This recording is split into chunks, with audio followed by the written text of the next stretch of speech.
Kane, a disappointing night here. What was your take on the game? Yeah,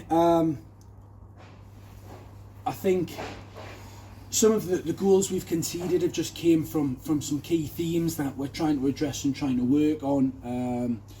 And then I think, especially second half, we came out flying. We wanted to, and we went and probably opened things up that little bit too much, which we didn't want to do, when we got a goal back from it. But then in the other sense, we've opened up a bit too much and gave them some other chances. And to be fair, the better sides won tonight, and rightly so. And we've just gave West Auckland too many opportunities, to be fair, in front of goal, and made it sort of a basketball game, which meant we lost that little bit control which we've had in previous other games.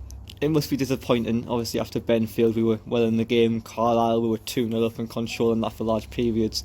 Tonight was just maybe a bit of regression, but how confident are you that we can turn it around? Yeah, no, to be fair, in terms of that game's not going to define my season, but I think it's a good opportunity, one, to just see a few things that we need to change, and ways how we can play, because we played different tonight and we set up different, we made a few changes differently in terms of how we've played in the other games. So that just gave us an opportunity to be able to see if that works for us.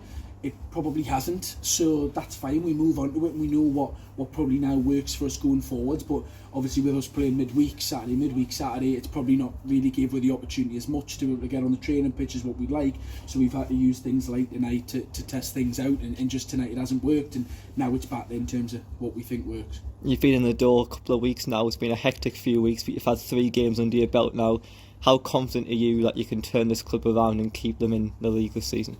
Yeah, and there's loads to do, there is, and that's the fun part in terms of about that there's loads to do, and loads to be part of it. But obviously, me and surrounding myself with some good people, we've identified early doors in terms of what we need to do, and it's now just about implementing those key things that we've said we need to do to help the club moving forwards and put in a good position to hopefully stay in the league, and then to push on and kick on next year with some exciting stuff that we've got going on at the club. So really confident, or we wouldn't be here. Obviously tonight, unfortunately, we've had to use a bit like a training session, not in a disrespectful way, far from it, but we've had to try some new things out just because we haven't really had the time to be able to do, and it hasn't really worked, and been punished by it. So we're all confident, we all know in terms of what we need to do going forwards now, and it's now just about probably getting back to what we looked like the previous 2 games, and having that little bit more structure and stability, and that'll be the basis for moving forwards.